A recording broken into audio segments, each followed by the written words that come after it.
My son screamed into my face, grabbed my bottle of pills, and hurled it to the floor, shouting, "You freeloader, just die already!" I stood frozen. The pills scattered across the tiles. No one stopped him. No one defended me. I was his mother.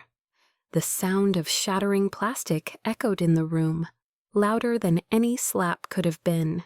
The bottle hit the floor, bounced once, and spun wildly before landing near my feet. Capsules and tablets scattered in every direction. My lifeline now lying broken, humiliated, like me. I didn't speak. I didn't cry. I just stood there, breathing through the silence he left behind as he stormed out of the kitchen. The house was quiet again, dangerously quiet.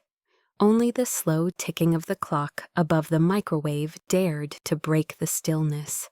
I bent down, my knees stiff, my back aching, and began to pick up the pills, one by one. Some were crushed, others had rolled under the fridge. I didn't chase them. There was no point. Each capsule I held felt heavier than it should have, like it carried the weight of everything I had given up to be here. This house, this family, this role.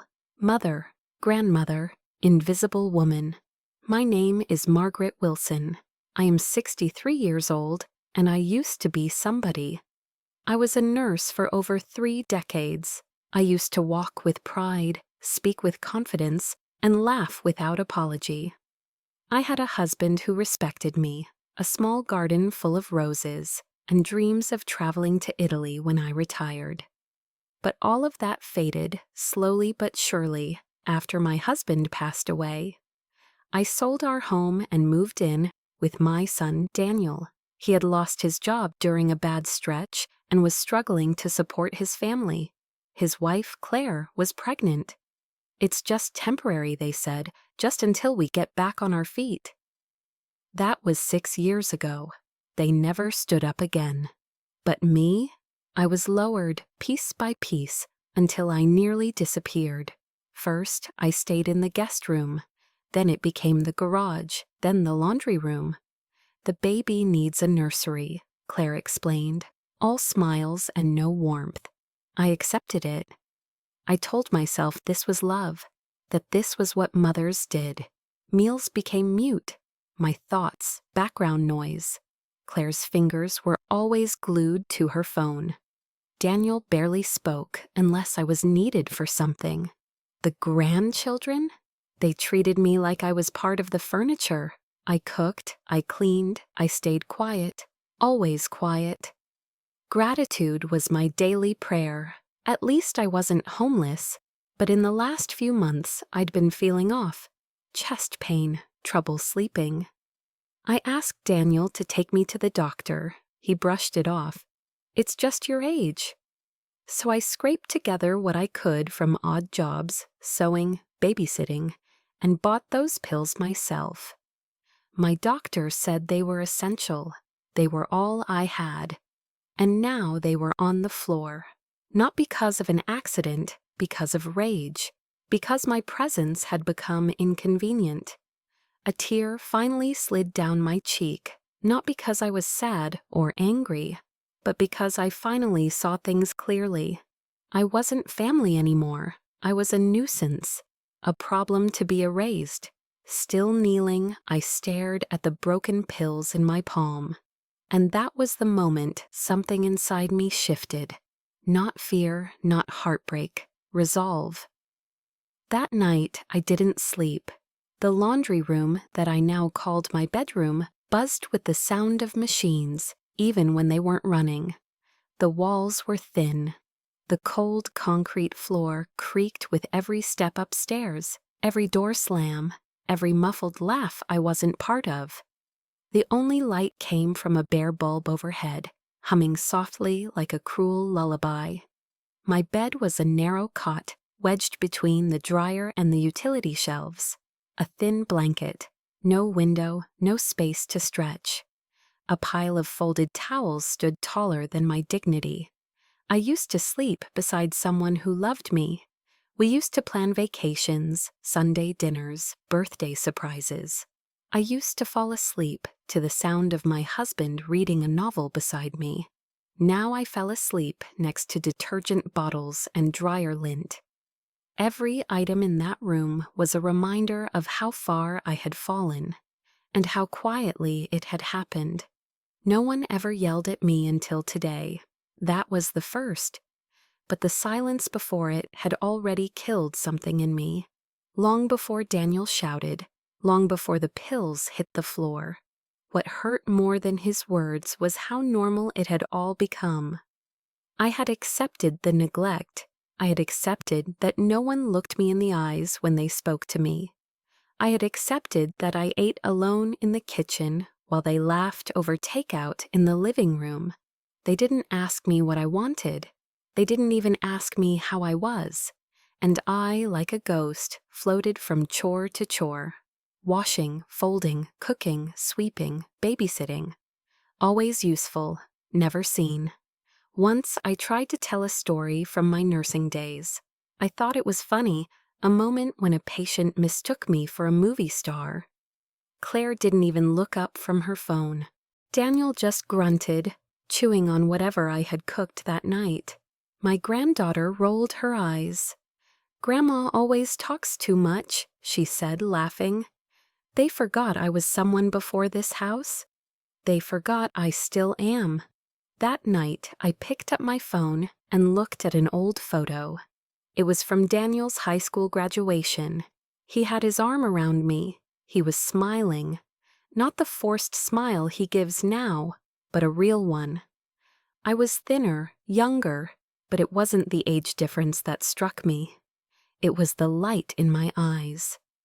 I haven't seen that light in years. I lay on the cot, staring at the ceiling, listening to the quiet house above me. For the first time, I didn't feel like I belonged there. Not because I wasn't welcome, but because I finally realized this wasn't home, not anymore. I used to believe home was where your family lived, where your children were, where your name was spoken with love. But that night, in that cold laundry room, I understood something I should have understood a long time ago. Home is where you are not afraid to exist. And I was afraid here, afraid to speak, afraid to need, afraid to be a burden, afraid to be old, tired, sick, and unwanted. So I lay there, holding the bottle of pills I had gathered from the floor earlier, and whispered the words I had never dared to say aloud before. I don't want to disappear. I woke up with a start, though I hadn't really slept. The bottle of pills was still clutched in my hand. I must have dozed off sitting upright, too afraid to lie down, too restless to close my eyes. The morning light hadn't reached my corner of the house. The laundry room had no windows, no sunrays, only the sharp smell of detergent and dust. I looked at the bottle again. The label had peeled from where it had hit the floor. A crack ran down the plastic like a scar, permanent, ugly, real, just like me. Beside me on the shelf sat an old wooden box. I had brought it when I first moved in. Claire once called it that junky thing, but it held the pieces of me no one ever asked about. I opened it slowly. Inside were faded photos, letters, one dried rose, and a pearl hair clip Daniel gave me when he was 6. He had saved up quarters from school lunch and bought it at a flea market. "So you can look like a princess," he said back then. I held that little clip in my hand now, and it felt like something sacred, a memory too fragile to say out loud. Then I saw the photo. It was from a summer long ago. Daniel was 8, his cheeks sunburned, holding a homemade kite. My husband stood behind him, laughing, and there I was, barefoot on the grass, arms open, smiling like I had the world. Tears welled up before I could stop them. What happened to that boy? What happened to the man who once said, "I'll always take care of you, Mom"? I had given everything for him. My time, my energy, my savings, my health, even my own retirement. When he and Claire couldn't afford their home, I sold mine and put the down payment in my name. "Just for the paperwork," they said. "Your family." And I believed them. Maybe that was my biggest mistake, not the giving, but the believing. Believing that love would always be returned, that respect was eternal, that being a good mother meant erasing yourself, bit by bit, until nothing was left but what others needed. And now I was that erasure, the background, the burden. I stared at the photo longer, letting it cut me in ways words never could. That woman in the picture, she had fire in her eyes. Where did it go? I remembered the nights I stayed up making Daniel's school costumes by hand. I remembered driving 3 hours to visit him in college because he was too stressed to come home. I remembered cleaning up Claire's morning sickness without complaint, rocking babies until my arms went numb, putting aside every little dream I had so they could chase theirs. And for what? So I could be told I was a freeloader. So my medicine, my lifeline, could be shattered on the floor without remorse? The anger began to rise, slow and steady. Not the kind that screamed, the kind that burns cold and deep. I wasn't angry because he hurt me. I was angry because I let it happen, again and again. I put down the photo and stood up, joints cracking like old wood. I stared around the room, this cramped, dark little space that had become my prison. And then I made a quiet decision. I walked out of the laundry room and into the kitchen. The house was empty. Daniel and Claire had taken the kids to soccer practice, most likely. The same kids who barely acknowledged me anymore. I opened the cabinet where they kept important papers. I knew Claire wasn't careful. She never expected me to touch anything. Inside were the mortgage statements, utility bills, and most importantly, the property deed. My name was still on it, the only name. I sat at the table and placed the deed beside me. For the first time in years, I felt like I had a card to play. And this time I wouldn't fold. The deed sat in front of me like a quiet scream. It was yellowed at the edges, folded neatly in thirds, and held the proof I had long forgotten I possessed. This house, the very roof under which I had been reduced to a shadow, was legally mine. Only my name was on the document. Not Daniel's, not Claire's, only mine. I read it 3 times to be sure. I traced the signature at the bottom, my own, written in the confident hand of a woman who still believed that love was stronger than law. A woman who thought family meant safety and trust meant more than ink. I remembered the day I signed it. Claire was 7 months pregnant. Daniel had just been rejected for a mortgage. I had stood in a blazer that barely fit over my trembling shoulders and said, "Don't worry, I'll handle it, just until you're on your feet." They had smiled, hugged me, promised it was temporary. That was 6 years ago. And now I slept beside a dryer. I tucked the deed into my purse. My fingers didn't tremble. My breath didn't catch. It was not adrenaline. It was not revenge. It was control. And after years of suffocating under everyone else's needs, it felt pure. That afternoon, I walked slowly to the park. I passed mothers pushing strollers, joggers with earbuds, teenagers glued to screens. No one noticed me, an older woman with a worn purse and eyes full of memory. But for once, I didn't feel invisible. I stepped into the legal aid clinic beside the library. The air smelled of ink and copy paper. A young woman in a navy blazer asked how she could help. "I'd like to speak with someone about reclaiming property," I said. The lawyer listened, really listened. No interruptions, no half smiles, no, "Mom, not now," just listening. When I showed her the deed, her eyebrows rose. "You have every legal right," she said softly, "to take back what's yours." Those words echoed in my chest, every legal right. She gave me a referral to a real estate attorney, a man with gray hair, kind eyes, and a reputation for helping women in impossible situations. I called him that evening. His voice was steady. "I've seen this before, Margaret," he said. "You're not alone." I didn't sleep that night, but not out of dread. I was making a plan. The next day, I gathered everything: receipts showing I'd paid for groceries, power bills in my name, tax documents, insurance letters. I found my husband's will, tucked between cookbooks, where he named me sole heir. I snapped photos of the laundry room, the cot, the detergent bottles. Evidence, all of it. Claire barely noticed. She was too busy scrolling TikTok and snapping at the kids. Daniel came home grumbling, opened the fridge, and didn't even glance at the papers on the table. He hadn't asked how I was in years. That night, while the house slept, I sat at Claire's dusty old laptop. I typed a letter, short, formal, and final. Notice of eviction, 30 days to vacate. When I hit print, my heart beat like it hadn't in years. Not with fear, with certainty. I folded the letter, sealed it in a plain envelope, and placed it next to Daniel's favorite coffee mug on the kitchen counter.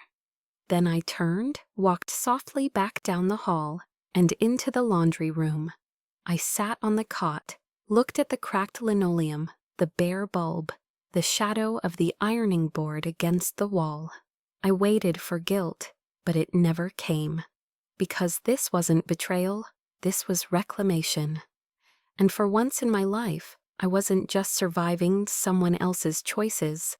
I was finally making my own. Daniel saw the envelope before his first sip of coffee. I was in the backyard, clipping dead roses from the garden bed I once tended daily. The same garden Claire now called wasted space. I heard the screen door slam open. His footsteps thundered across the wooden deck. Sharp, angry. He charged toward me, envelope crushed in one fist like it had personally betrayed him. "What the hell is this, Mom?"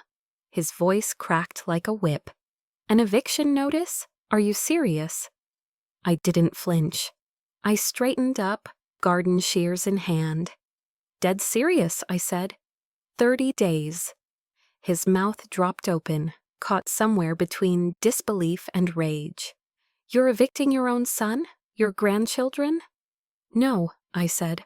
"I'm reclaiming my home." Claire appeared behind him in the doorway, bathrobe loose, phone in hand. "Are we being punked? Is this a joke?" Her tone was condescending, like I was a senile old woman with a clipboard full of nonsense. "You've lived here rent-free for 6 years," I said calmly. "You've made every room yours while I was shoved further and further into the dark. I cooked your meals. I watched your children. I gave you this house," Claire scoffed. "You didn't give us anything. You moved in. You needed us." I almost laughed. That was rich. I needed them. I looked straight at Daniel.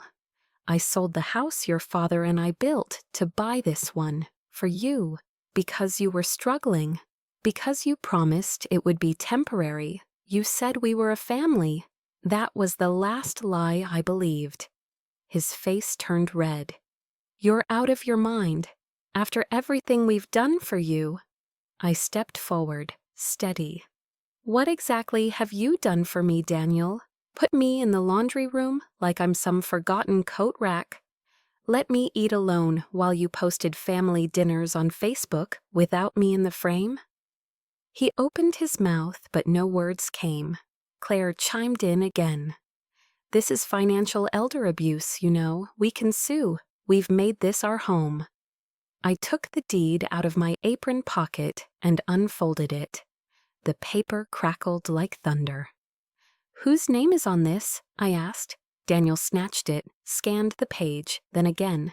His lips parted, as if expecting the document to change. Just one name. Mine. "You lied," he said, voice hoarse. "You told me this was ours." "No," I said. "You assumed. You treated my generosity like entitlement. But this house was never yours. You were a guest I fed, clothed, and protected. Now the stay is over." Daniel's face contorted with fury. "Where do you expect us to go?" I met his eyes. "You're a grown man. Figure it out." "You're choosing paperwork over your family?" "No, I'm choosing myself, for the first time in decades."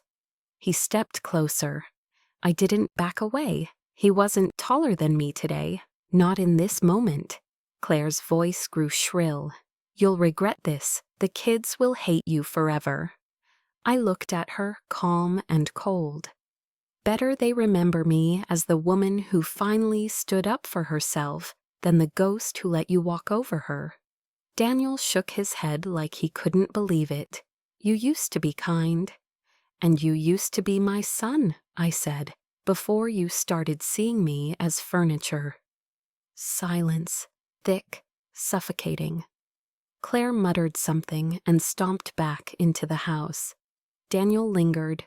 His eyes brimmed with something. Anger, yes, but beneath it, fear. He looked at me like a man who realized the ground beneath him was never his. He didn't speak again.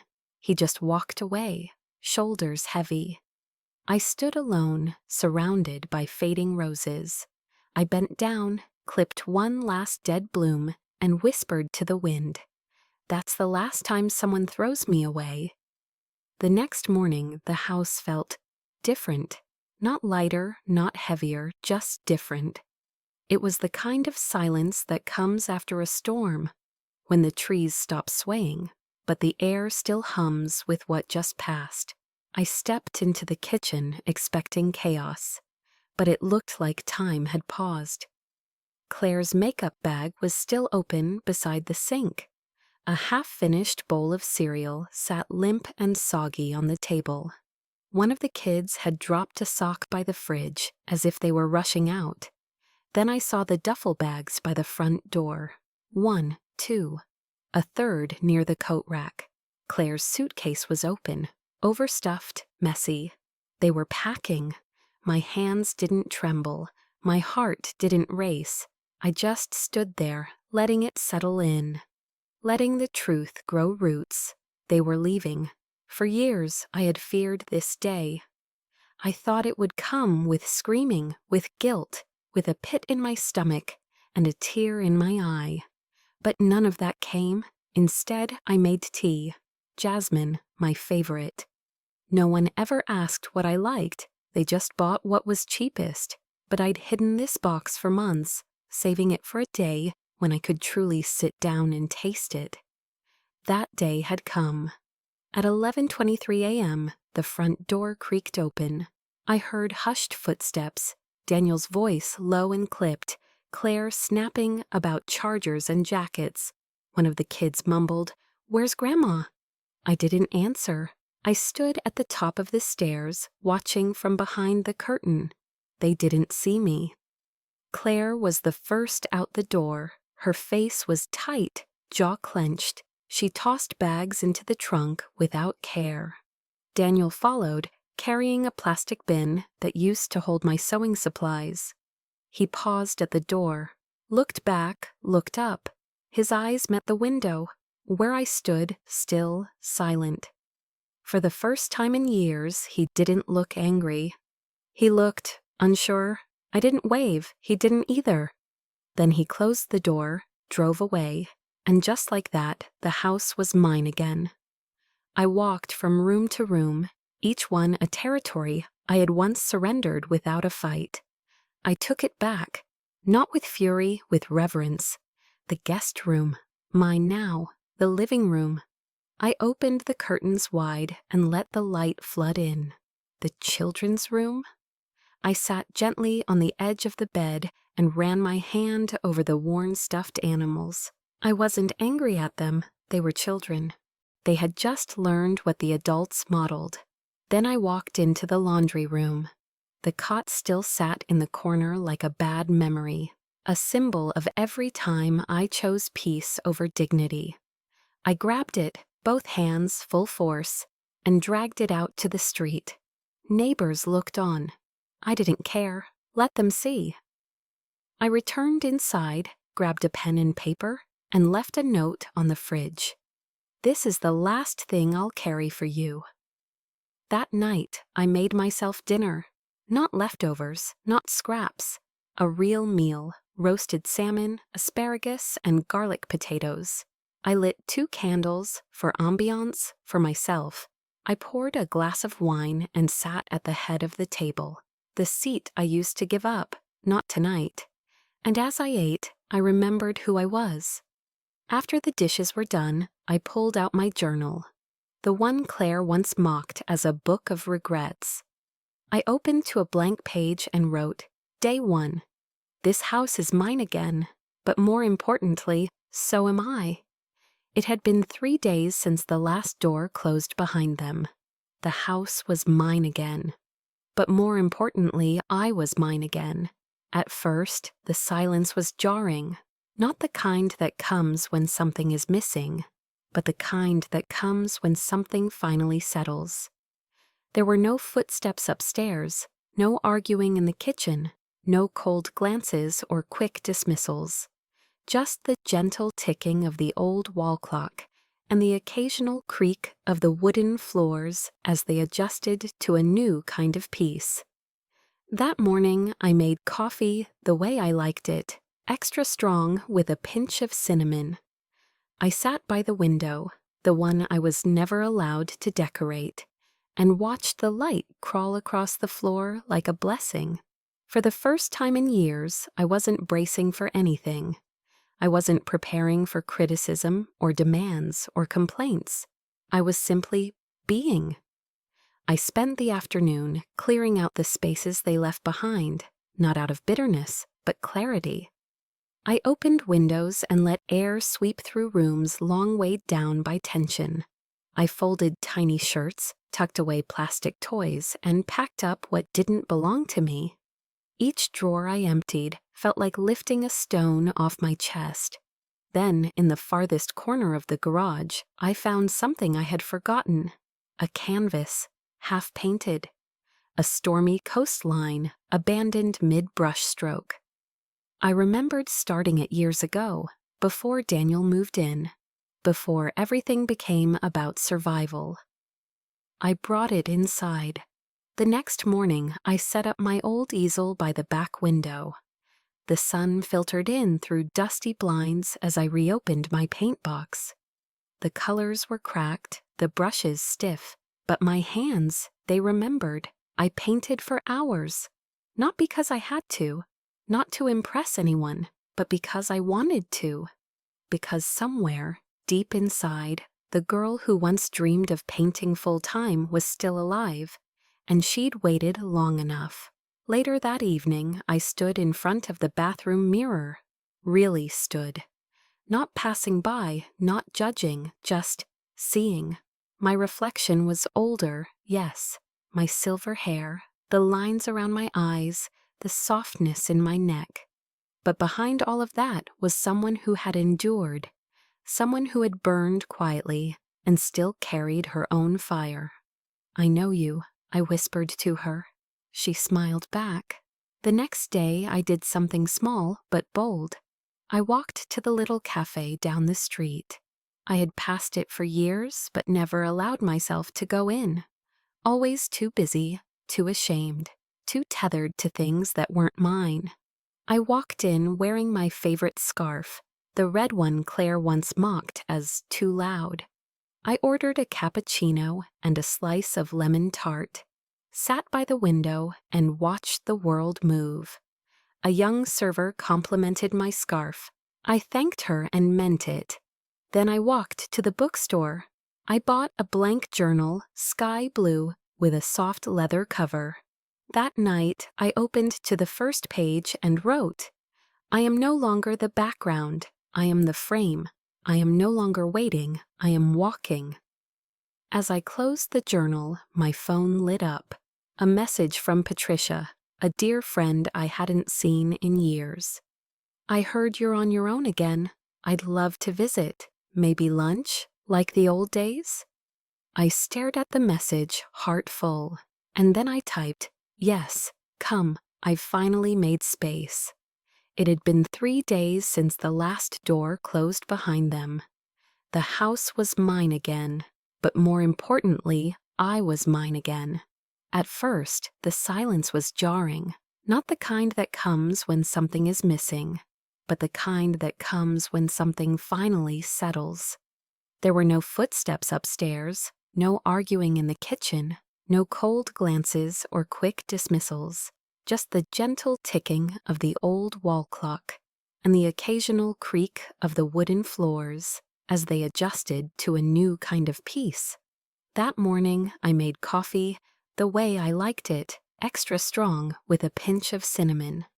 I sat by the window, the one I was never allowed to decorate, and watched the light crawl across the floor like a blessing. For the first time in years, I wasn't bracing for anything. I wasn't preparing for criticism or demands or complaints. I was simply being. I spent the afternoon clearing out the spaces they left behind, not out of bitterness, but clarity. I opened windows and let air sweep through rooms long weighed down by tension. I folded tiny shirts, tucked away plastic toys, and packed up what didn't belong to me. Each drawer I emptied felt like lifting a stone off my chest. Then, in the farthest corner of the garage, I found something I had forgotten. A canvas, half painted, a stormy coastline, abandoned mid-brush stroke. I remembered starting it years ago, before Daniel moved in, before everything became about survival. I brought it inside. The next morning, I set up my old easel by the back window. The sun filtered in through dusty blinds as I reopened my paint box. The colors were cracked, the brushes stiff, but my hands, they remembered. I painted for hours. Not because I had to, not to impress anyone, but because I wanted to. Because somewhere, deep inside, the girl who once dreamed of painting full-time was still alive, and she'd waited long enough. Later that evening, I stood in front of the bathroom mirror. Really stood. Not passing by, not judging, just seeing. My reflection was older, yes, my silver hair, the lines around my eyes, the softness in my neck. But behind all of that was someone who had endured. Someone who had burned quietly and still carried her own fire. I know you, I whispered to her. She smiled back. The next day I did something small, but bold. I walked to the little cafe down the street. I had passed it for years, but never allowed myself to go in. Always too busy, too ashamed, too tethered to things that weren't mine. I walked in wearing my favorite scarf, the red one Claire once mocked as too loud. I ordered a cappuccino and a slice of lemon tart, sat by the window and watched the world move. A young server complimented my scarf. I thanked her and meant it. Then I walked to the bookstore. I bought a blank journal, sky blue, with a soft leather cover. That night, I opened to the first page and wrote, I am no longer the background, I am the frame. I am no longer waiting, I am walking. As I closed the journal, my phone lit up. A message from Patricia, a dear friend I hadn't seen in years. I heard you're on your own again. I'd love to visit. Maybe lunch, like the old days? I stared at the message, heart full. And then I typed, yes, come, I've finally made space.